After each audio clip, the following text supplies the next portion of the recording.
Quem cresce do lado de cá, viadeira. Você diz que não me quer, não pensa que eu vou chorar. Eu tenho quem me ama, quem sabe me carinhar. Do lado de lá tem laranja, do lado de cá laranjeira. Do lado de lá tem quem cresce, do lado de cá viadeira. Menina sainha curta, afia seu algodão. Os homens da era doido, não dá saia mulher não. Do lado de lá tem laranja, Do lado de cá laranjeira. Do lado de lá tem quem desce, do lado de cá viadeira. devia descer pra baixo, no pequeno assa peixe. Quando vejo moço bonito, fico doida da cabeça. Do lado de lá tem laranja, do lado de cá laranjeira. Do lado de lá tem quem desce, do lado de cá viadeira. Menina, camisa branca, quantos metros você comprou?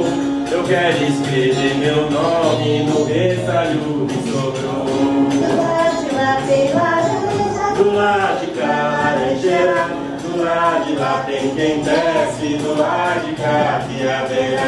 Menina, eu vou me embora, eu não vou me embora não. Se eu tivesse que ir embora, eu não tava aqui, mas não. Do lado de lá tem laranja, do lado de cá laranjeira.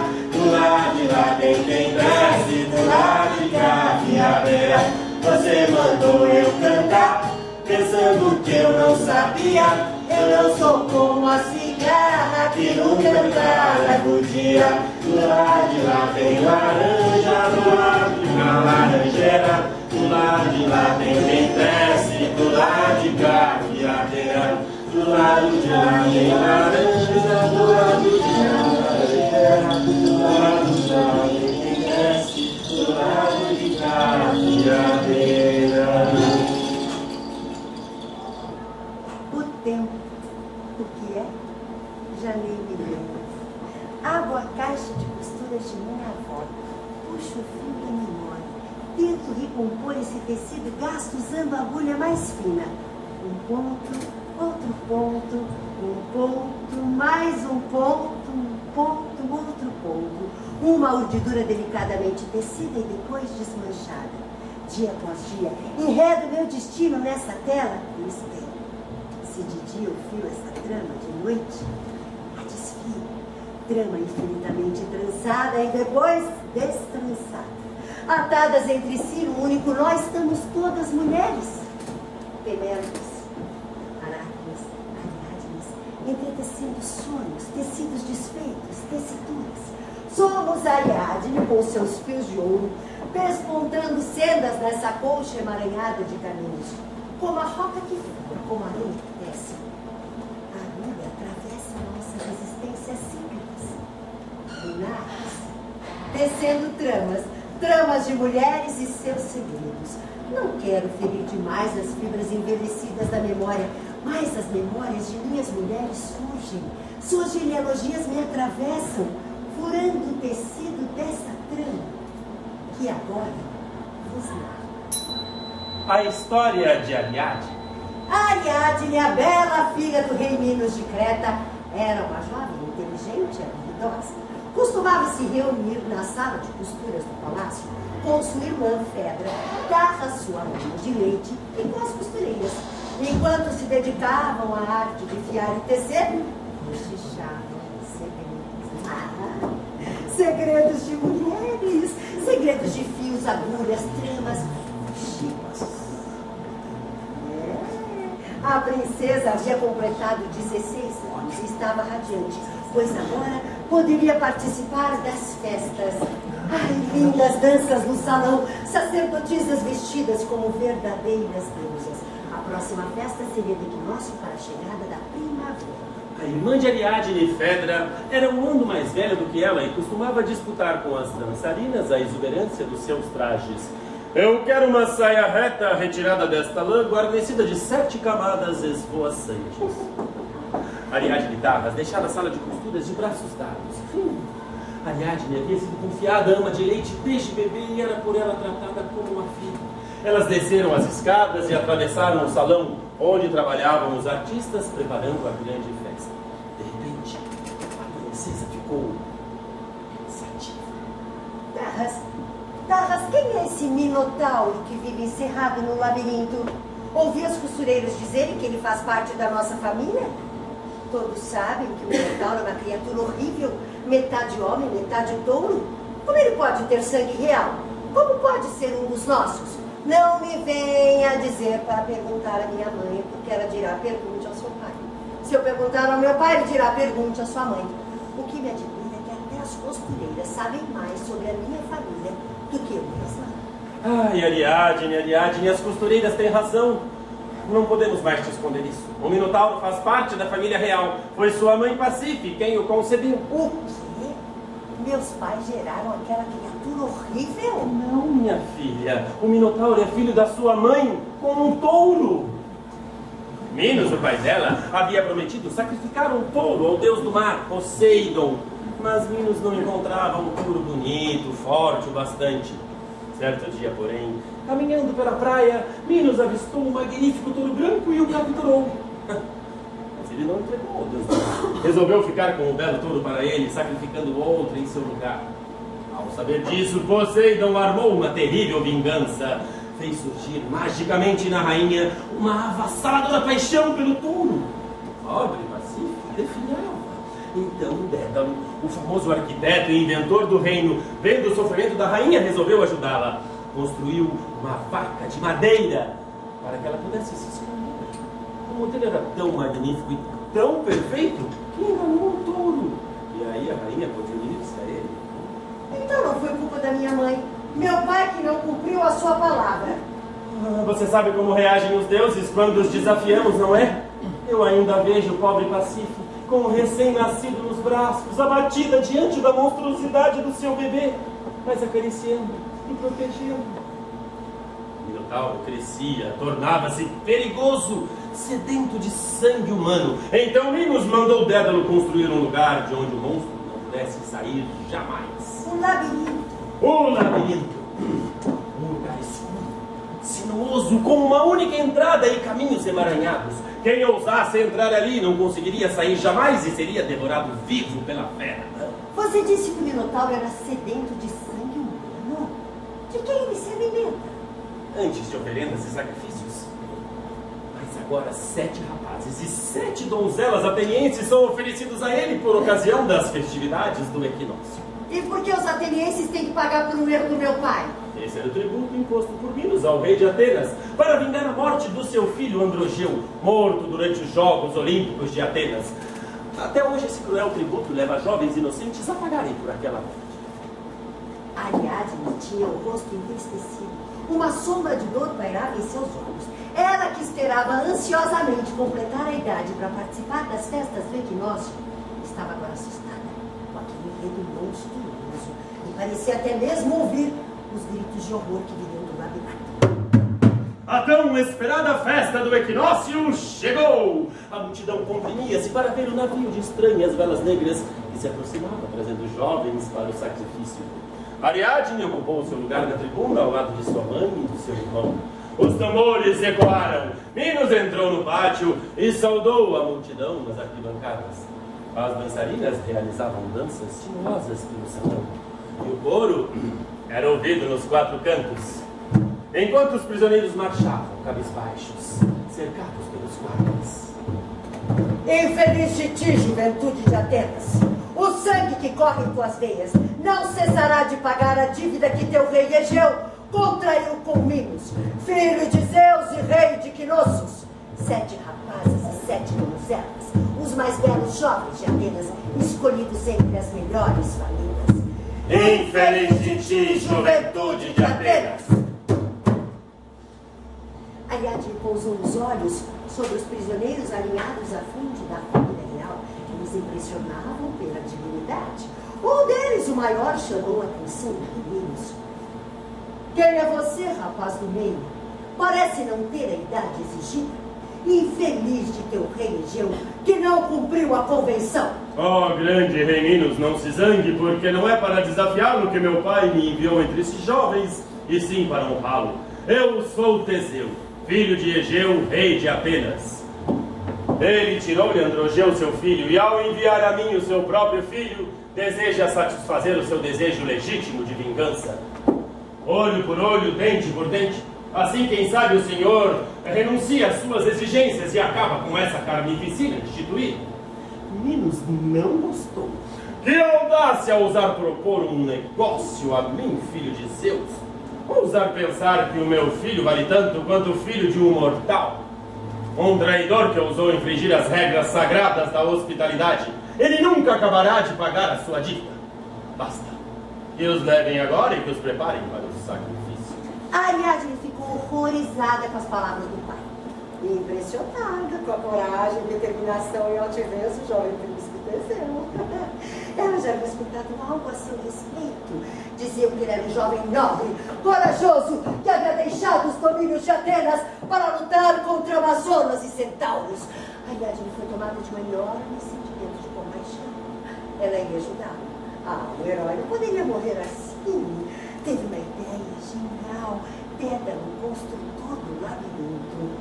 No dia seguinte seriam os sacrifícios. Ela tinha que agir rápido. Assim que terminaram os rituais, Ariadne, tomada de medo e ansiedade, correu para o quarto de trás e, caindo em seus braços, lhe confiou a trama que estava afiando para salvar os prisioneiros.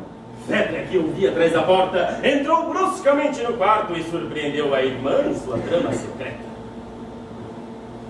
Esse aqui eu vi como olhava para ele de atrás. Era aquele jovem, o Teseu? Minha irmã apaixonada, tocante. Você pretende fazer os atenienses fugirem nas barbas de nosso pai? Suponhamos que você se saia bem na sua tentativa de lhes dar fuga, mas o que fará depois? Você acha que Teseu a salvará da fúria de papai e te levará embora? Você é ingênuo, Ariadne, de acreditar nos atenienses.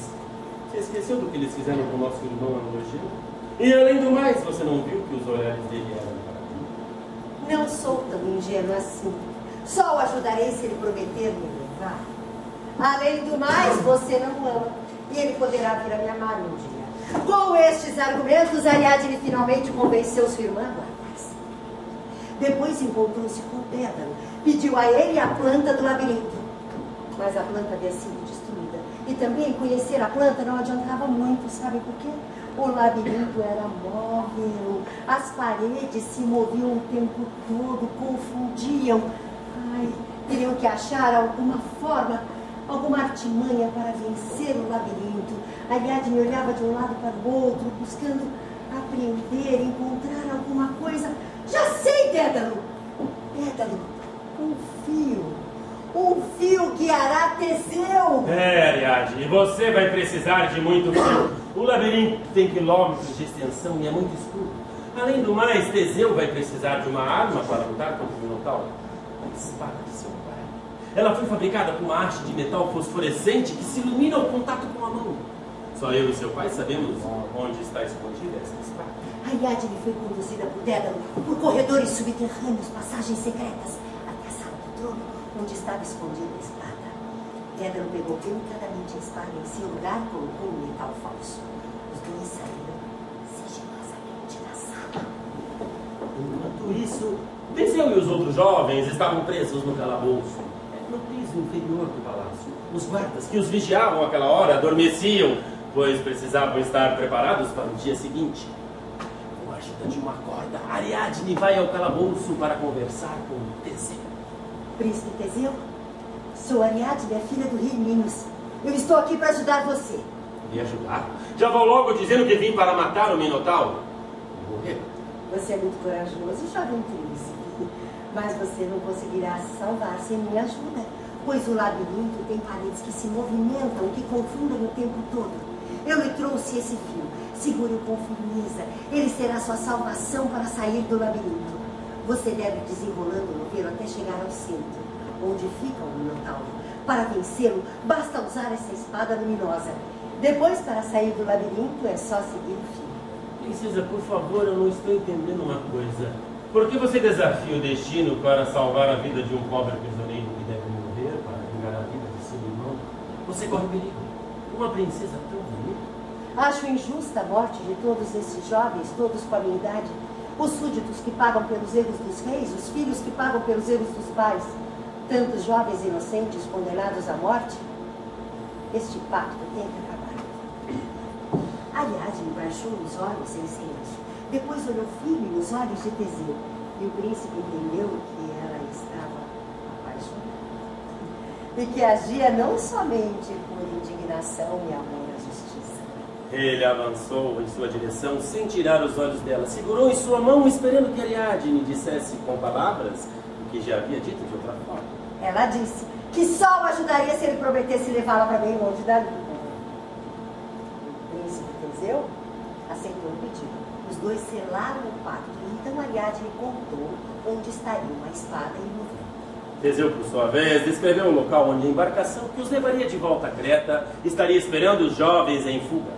Os dois se encontrariam na hora de embarcar. Na manhã seguinte, os prisioneiros foram apresentados à população, que se divertia assistindo às acrobacias dos artistas que cavalgavam sobre touros. Na tribuna, Ariadne fingia assistir ao espetáculo. Ela estava exausta depois de ter fiado e emendado quilômetros e quilômetros de fio durante toda a noite.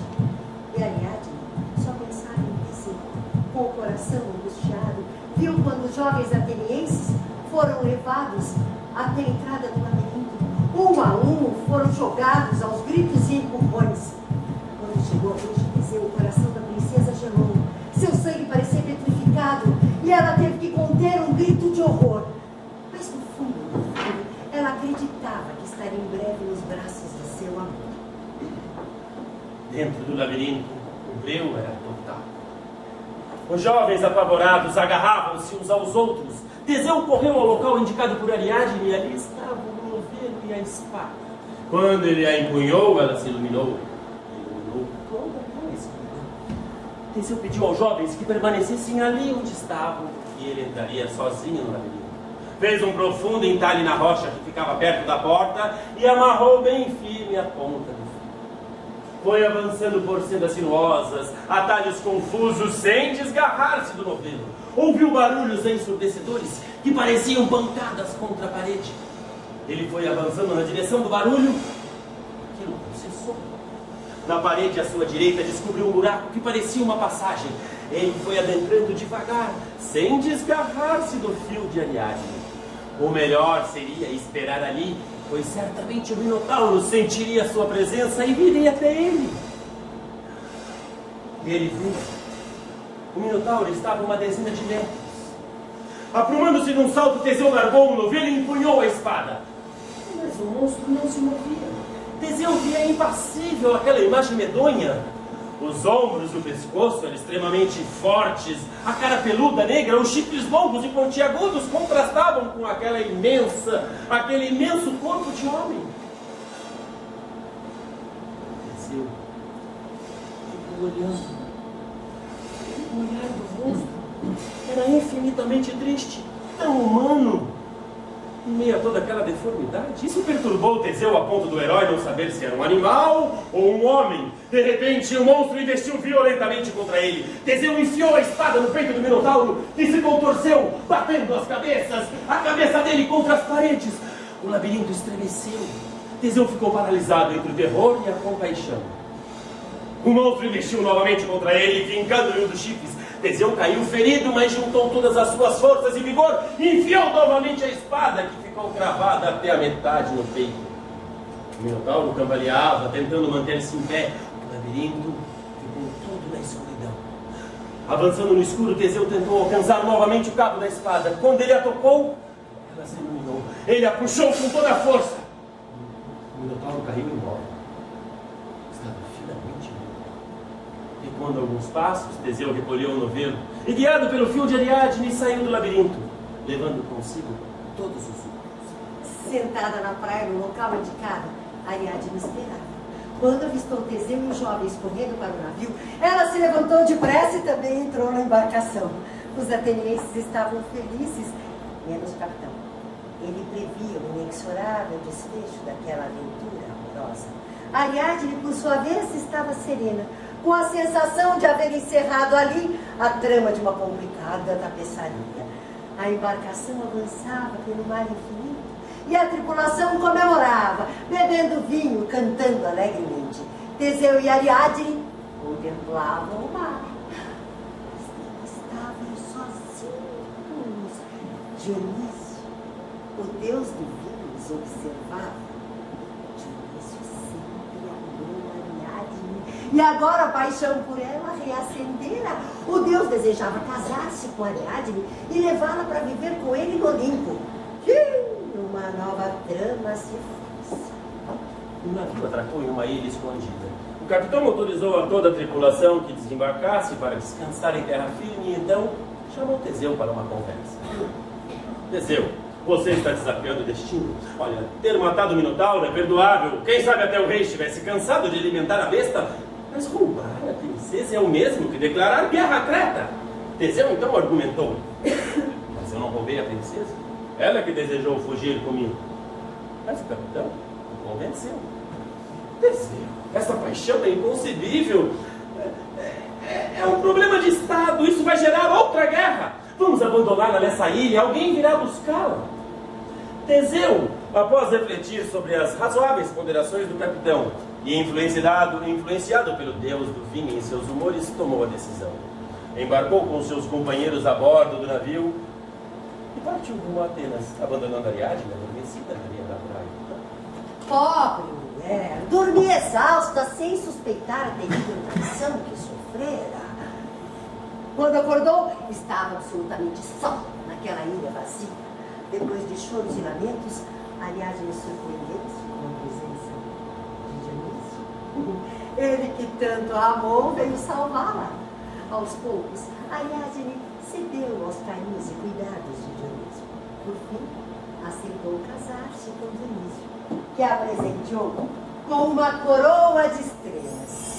Assim, Ariadne tornou-se imortal, transformando-se em uma constelação e morando para sempre no tecido infinito do céu azul.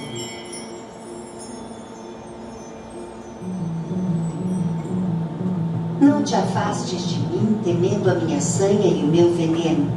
Escuta minha triste história. Aracne foi meu nome, e na trama ilusória das rendas florescia minha graça estranha.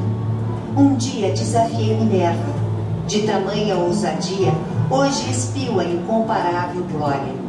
Venci a deusa, então ficou ciumenta da vitória. Ela não a perdoou, vingou-se e fez-me aranha. Eu, que era branca e linda, eis-me medonha e escura, inspiro horror. Ó tu que espias a urdidura da minha teia, atenta ao que meu pau confia. Pensa que fui mulher e tive dedos ágeis, sob os quais incessante e vária a fantasia criava a pala sutil para os teus ombros frágeis. Aranha, Manuel Bandeira. A história de Aracne.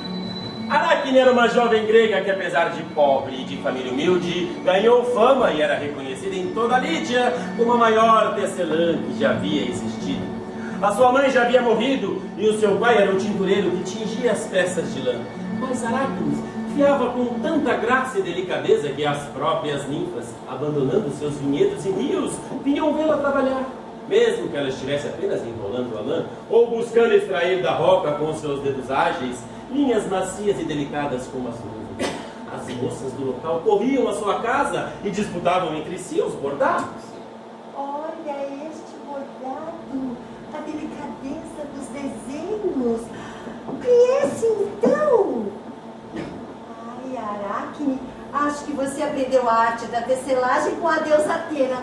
Você fia e tece tão maravilhosamente quanto ela. Mas a moça tinha tanto talento quanto orgulho e se irritava ao ouvir semelhante comparação.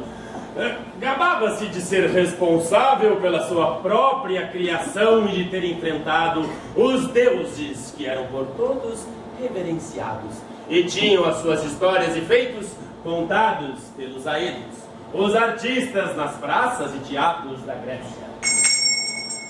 Um dia, Diana, a deusa da caça, ouviu falar da fama de Ariadne e foi logo tramando intrigas. Atena, minha amiga, ouvi dizer que uma mortal, Aracne, te supera nas artes da tecelagem. Dizem que é a melhor tecelã de toda a Grécia. Okay. Alguém que tece melhor do que eu? Tolices! Ninguém tece melhor do que eu. Ora, tolices! Não sou eu que estou dizendo. São as mulheres por aí. Ai, essas mulheres, Diana, reles mortais. Pois eu irei ver com os meus próprios olhos a tapeçaria dessa mortal. E assim, Atena, disfarçada de velha, com uma bengala na mão, encurvada, partiu para a Índia. E lá encontrou a jovem Aracne, sentada à beira de um riacho, com as ninfas todas à sua volta, admirando seus bordados. Jovem tecelã, que belo trabalho está fazendo. Vejo que aprendeu a arte da tapeçaria com a deusa Atena, não é? Suas peças são realmente maravilhosas. Ora essa, se eu tivesse aprendido com a Atena, qual seria o mérito do meu trabalho? Jovem tecelã, não posso negar que o seu trabalho é realmente maravilhoso, mas me escute que sou uma velha e aos velhos cabem algum mérito. Depois de tantos anos de experiência, aconselho-te a aceitar a fama que os mortais alimentam. Mas não deves desprezar a deusa, que é quem te dá a inspiração para criar.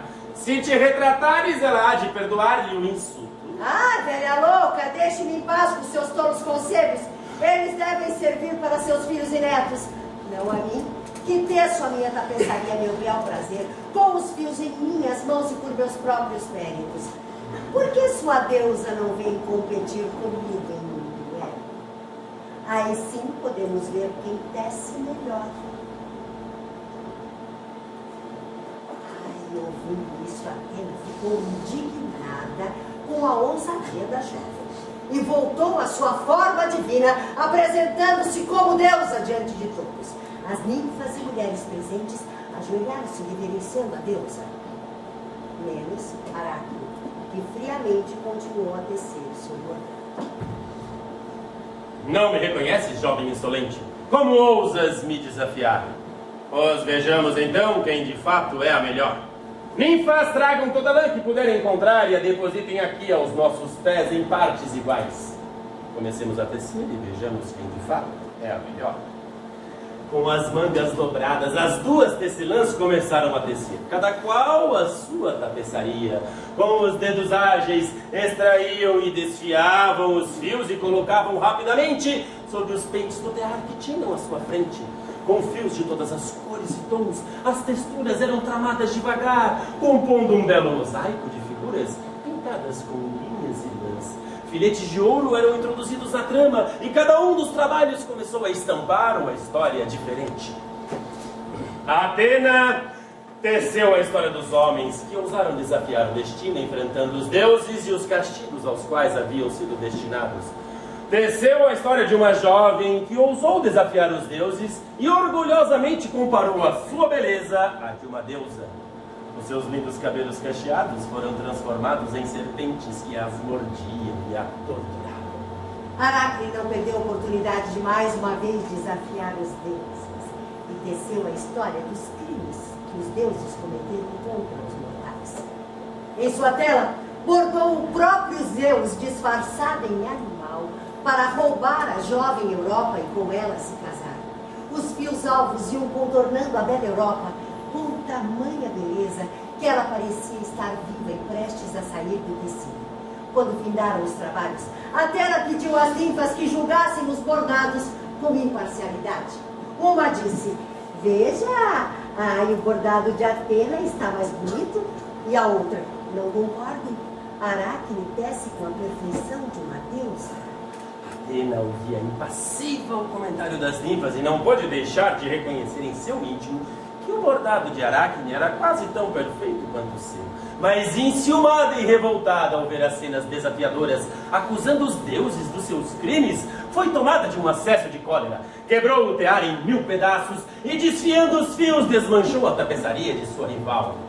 Aracne, ultrajada ao ver a sua trama desfazer-se ante seus olhos, acercou-se do tear de Atena e desfiou também a tapeçaria da deusa, que, inconformada com tamanha ousadia e assustada com a coragem da jovem tecelã, jogou sobre ela um unguento de ervas e com a sua agulha desferiu-lhe vários golpes na cabeça. Aracne, mortalmente ferida, correu para uma árvore e se dependurou numa corda. A deusa a livrou da morte, mas a condenou a viver eternamente pendurada, transformando-a numa aranha. Atena já ia embora quando ouviu um ruído estranho. Com assombrosa admiração, viu a criatura negra movimentando as suas patas peludas com extrema agilidade e costurando um bordado com uma seda extremamente fina que extraía do seu próprio vento. Aos poucos, a Atena viu surgir um magnífico bordado que excedia tudo o que ela já havia feito. Era uma renda tão fina e maravilhosamente tecida que sua beleza estava à altura de uma deusa.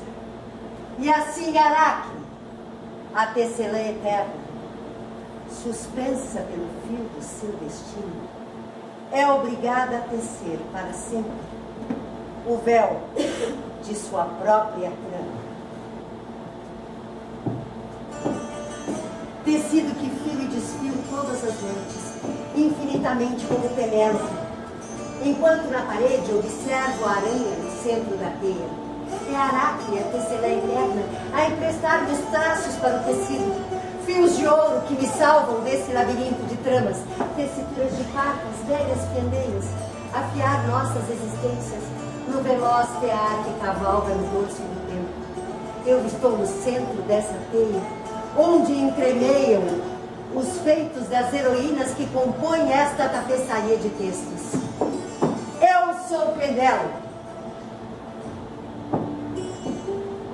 Só sei que é de dia e de noite e de dia, que se desteço a mortalha de outrem e a minha própria que teço, nessa vida que é desdita, porque o que vivo é só ausência e abandono do amor de Ulisses, o homem que espero voltar, enquanto teço e desteço.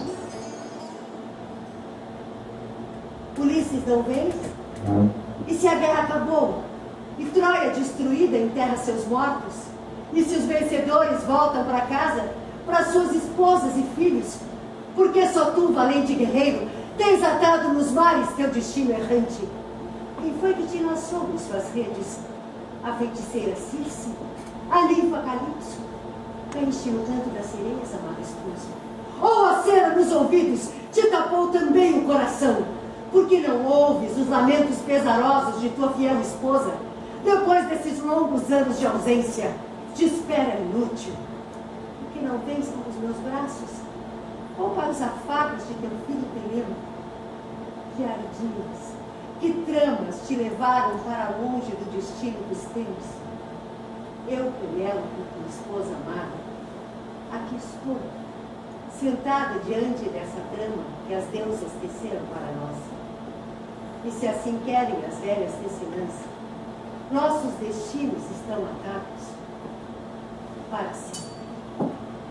Ulisses, príncipe de Ítaca, herói da grande guerra de Troia, estava longe de sua casa, de seu reino, há mais de 20 anos. A guerra já havia acabado, mas enormes desafios o impediam de voltar para casa. Mares furiosos, criaturas horrendas, feiticeiras, sereias. Era Poseidon, o deus do mar, quem castigava o herói. O deus vingava seu filho, um cíclope, que havia sido ferido e cegado por Ulisses em uma batalha. Em Ítaca, Penélope, a fiel esposa de Ulisses, esperava.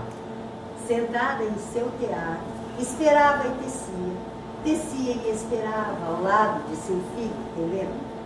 Atena, a deusa da arte, da guerra, da sabedoria, era quem tramava para que Ulisses não fosse esquecido. Inflamava o coração de Penélope e inspirava a bela esposa a tecer, tecer e tecer, entremeando seus dias, com fios que alternavam desespero e esperança. Todos os combatentes, generais, que haviam lutado ao lado de Ulisses, já haviam retornado para Ítaca. Só Ulisses, o mais astuto guerreiro, não voltaram para casa. Penélope sentia-se sozinha, desolada, sem habilidade para administrar o reino, cuidar dos bens, controlar os servos na ausência do marido. Penélope acreditava que o seu amor voltaria. Por isso, não aceitara casar-se com nenhum dos pretendentes que vinham de longe, dos reinos vizinhos, e até mesmo da própria Ítaca para cortejá-lo. Pai, diga a eles que só me casarei quando terminar a mortalha que há tempos teço para Laertes, meu sogro. Ele está velho e de mim espera esta última consideração. Minha filha, essa situação é insustentável. Enquanto você chora e lamenta esperando seu marido voltar, ninguém lá fora acredita que Ulisses ainda viva. Os pretendentes comem e bebem às nossas custas, dilapidando os bens do seu marido ausente. Fartam-se em intermináveis banquetes, comem os nossos bois, os nossos gordos cabritos, bebem do nosso vinho e dizem que não vão arredar pé até que você escolha um deles para marido. E você o que é que faz, minha filha? Drama. Penélope, de fato, tramava. Não somente a mortalha queria vestir seu sogro no funeral, mas um ardil engenhoso que pudesse livrá-la do casamento que a aguardava lá fora. Durante o dia, aos olhos de todos, Penélope trabalhava, tecendo, tecendo, tecendo. À noite, secretamente, desmanchava o tecido. O tear de Penélope foi um presente que Ulisses dera a ela de casamento e foi construído com os galhos da oliveira que invadiam o quarto. As raízes da árvore fincavam no solo e o tronco se erguia até o andar superior para sustentar a cama do casal que Ulisses havia fixado ao oliveira. Telêmaco, meu filho, vem aqui. Quero experimentar em você esse tecido de linho que fiei com esta linha cor de prata. Eu havia fiado este novelo para Ulisses antes dele partir para Troia. Quero fazer uma túnica para você. Acho que essa cor lhe cai tão bem. Fica linda em você, Telêmaco. Depois eu teço outra para Ulisses. Você está cada dia mais parecido com ele. Você fala como se meu pai fosse voltar. Mas ninguém lá fora sabe dizer qual a verdade sobre o paradeiro dele. Se eu tivesse certeza que Ulisses ainda vive. Assim que ficou sozinha, Penélope voltou ao tear e pôs-se a tecer. Depois ouviu os ruídos, vozes que vinham lá do pátio. Foi à janela e viu as investidas dos pretendentes contra seu filho, o jovem Telêmaco, que inutilmente tentava se defender de todos. Vocês arruinam a minha casa, forçando a minha mãe a casar com um de vocês contra a vontade dela. Agindo assim com tamanha covardia, estão atraindo para si mesmo a ira dos deuses. E os pretendentes retrucaram: contenha seus humores, menino. Não pode nos julgar e nem nos culpar de cortejarmos a jovem viúva. É costume grego, a culpa é toda dela. Ulisses está morto e já faz 3 anos que Penélope desce a mortalha de Laerces e nunca termina. Nós não sairemos daqui até que ela escolha um de nós para marido. Após esse confronto, Telêmaco, inspirado pela deusa Atena e escondido de sua mãe, partiu em busca de notícias de seu pai. Depois de muito viajar, ele ouviu do rei de Esparta, Menelau, notícia revelada por um ancião adivinho. Ulisses ainda vive, sem navio, preso na ilha de Calipso, sem companheiros e sem poder voltar para casa. Telêmaco, aliviado e feliz por saber que seu pai ainda vivia, e inspirado pela deusa, apressou sua viagem de volta para casa. Naquela mesma época, os deuses decidiram que era hora de libertar Ulisses. A própria Atena levou a Calipso a ordem de Zeus para a libertação imediata de Ulisses. Mas em Ítaca as coisas não iam nada bem. Uma escrava infiel foi fuxicar aos ouvidos dos pretendentes o segredo que há tanto tempo Penélope tramava. Enquanto Penélope desmanchava o tecido sob a luz fraca de um machote. Foi surpreendida pelos pretendentes que invadiram o seu quarto.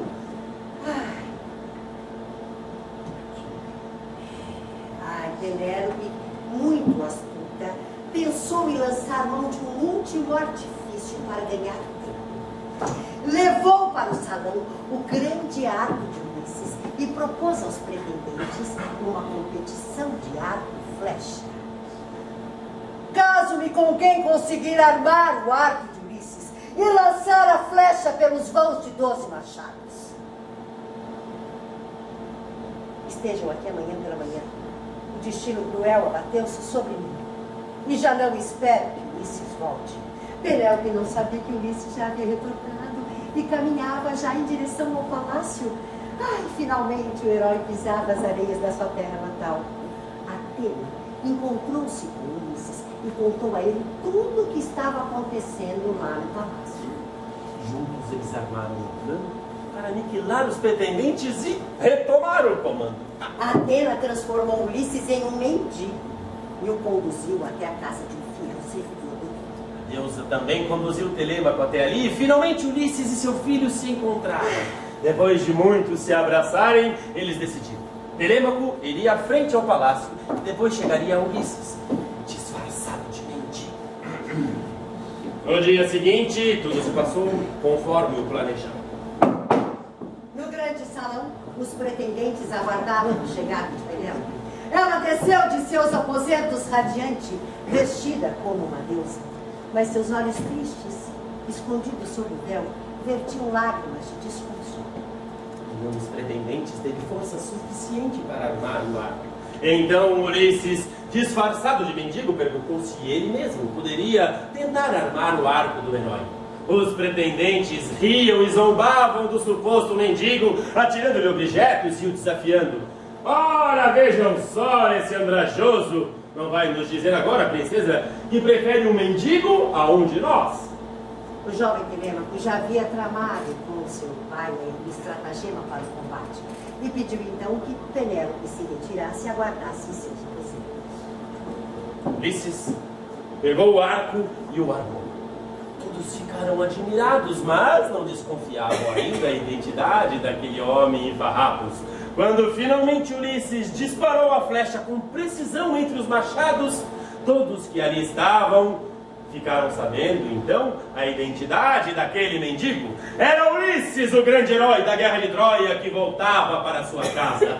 Teve início, então, a sangrenta batalha. Um a um, os pretendentes foram mortos pelas armas de Telêmaco e de Ulisses. Depois, Ulisses defumou o salão com enxofre e mandou chamar as escravas fiéis, que lhe trouxeram um manto, para que ele não se apresentasse diante de Penélope com aqueles andrajos ensanguentados.